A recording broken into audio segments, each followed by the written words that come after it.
WNBA Finals. And so I'll leave it there. I mean, I'm just obviously disheartened. I'm a human too. I have a family.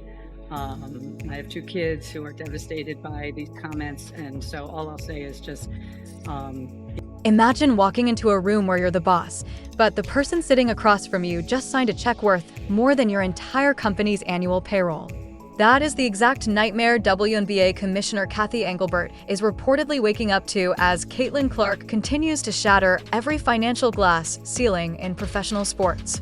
The headlines are screaming about a massive $50 million empire.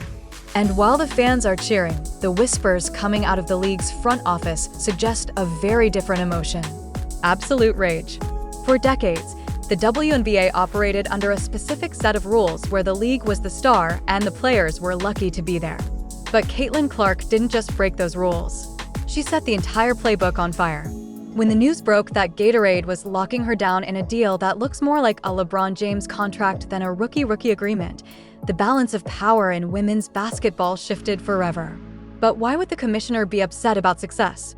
The answer lies in the dark corners of league politics and the desperate struggle for control that is currently tearing the WNBA apart behind the scenes. It started with a simple signature, but it's ending with a corporate war that no one saw coming. You see, the Gatorade deal isn't just about sports drinks. It's a declaration of independence that has left the league office scrambling to figure out who is actually in charge.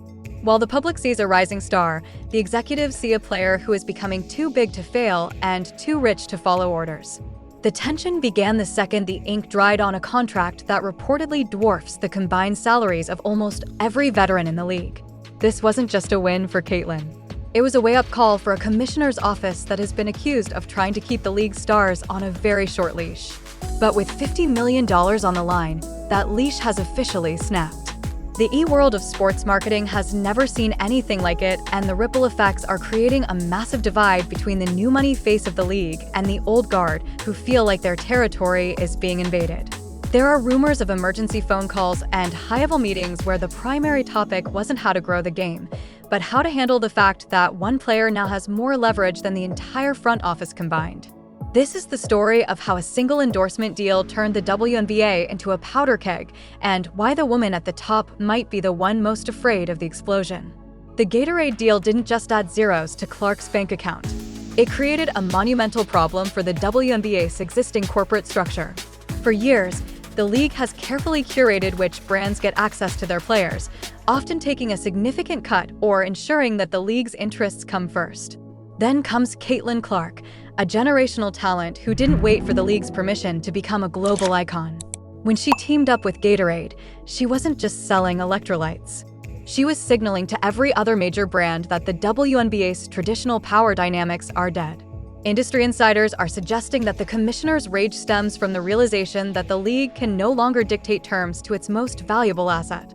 If Caitlin can pull in $50 million on her own, what incentive does she have to follow a league script that many believe is designed to protect the status quo? This massive influx of cash has created a superstar bubble that the WNBA front office simply wasn't prepared for. Every time a new commercial airs or a billboard goes up, it highlights a staggering reality that the league would rather keep quiet. We're talking about a world where a rookie is earning literally hundreds of times more than her base salary, which creates a PR nightmare for a commissioner trying to argue that the league is doing enough for its players. The optics are devastating. While the league struggles to provide charter flights for all teams, their biggest star is flying on private jets funded by her own corporate empire. It makes the league look small. And in the world of high-stakes sports business, looking small is the ultimate sin. But the friction doesn't stop at the office door. It has spilled onto the hardwood in ways that have fans and analysts deeply concerned. Have you noticed the increased physicality, the hard fouls, and the seemingly cold shoulders from league veterans? While some call it welcoming the rookie, others see a more sinister narrative fueled by the league's internal frustration. There are whispers that the front office isn't exactly rushing to protect Clark from the enforcer roles being played by other teams because a humbled star is easier to manage than a $50 million titan. This perceived jealousy factor is being amplified by the massive wealth gap that now exists in the locker room. When one player is making more from a single Gatorade spot than the rest of the team makes in a decade, it's going to cause friction. The commissioner is reportedly stuck in the middle, trying to appease disgruntled veterans who feel overlooked while simultaneously needing to protect the golden goose that is bringing in record TV ratings. It's a delicate balancing act that appears to be failing, as evidenced by the increasingly public outbursts and controversial officiating we've seen lately. But the real reason for the rage might be buried in the fine print of the WNBA's recent media rights negotiations. The league recently secured a massive $2 billion deal, but sources say that the numbers were only that high because the networks were banking on the Caitlin Clark effect. Behind closed doors, the commissioner is facing pressure to prove that the league is more than just one person. Yet, the Gatorade deal proves the exact opposite. Say proves that the market values Caitlin Clark as an individual brand far more than it values the league as a whole. This is a terrifying realization for any commissioner. If the fans are only tuning in for one person, and that person is independently wealthy enough to call her own shots, the league loses its ability to negotiate from a position of power. This is why the $50 million figure is so huge. It represents a total shift in who holds the cards. The WNBA has always been a league built on collective success, but we are now entering the era of the mega athlete, and the transition is proving to be incredibly messy. There are even reports that the commissioner was blindsided by the timing of the Gatorade announcement, which allegedly stepped on the toes of other league-wide sponsorship rollouts. It's a classic case of corporate ego versus individual success. While the commissioner wants to be the one to announce growth, Caitlin Clark's team is out there actually creating it, often leaving the league office in the dust. And then there's the Nike of it all. When you combine the Gatorade deal with the rumored 8-figure Nike contract, you realize we're looking at a brand that is arguably more stable than some of the franchises she plays against. This creates a weird dynamic where the player is essentially unfireable and unfinable. If the league tries to discipline her or push her in a direction she doesn't want to go, she has the financial backing to simply say no. This level of autonomy is unprecedented in women's sports, and it's clearly making the traditionalists in the front office very uncomfortable. They are used to a world where players are grateful for the platform. But Caitlin Clark has built her own platform, and it's taller than the one the league provided. The rage isn't just about the money. It's about the loss of the company town mentality that has governed the WNBA for nearly 30 years. We are seeing a clash of civilizations. The old-school sports management style versus the modern player as a platform model. And as the Gatorade deal shows, the modern model is winning by a landslide. What happens when the face of your league becomes a billionaire before she even wins a championship? That's the question haunting the commissioners. Office. They are worried that the focus is shifting away from the competition and toward the Caitlin Clark show, which they can't fully monetize or control.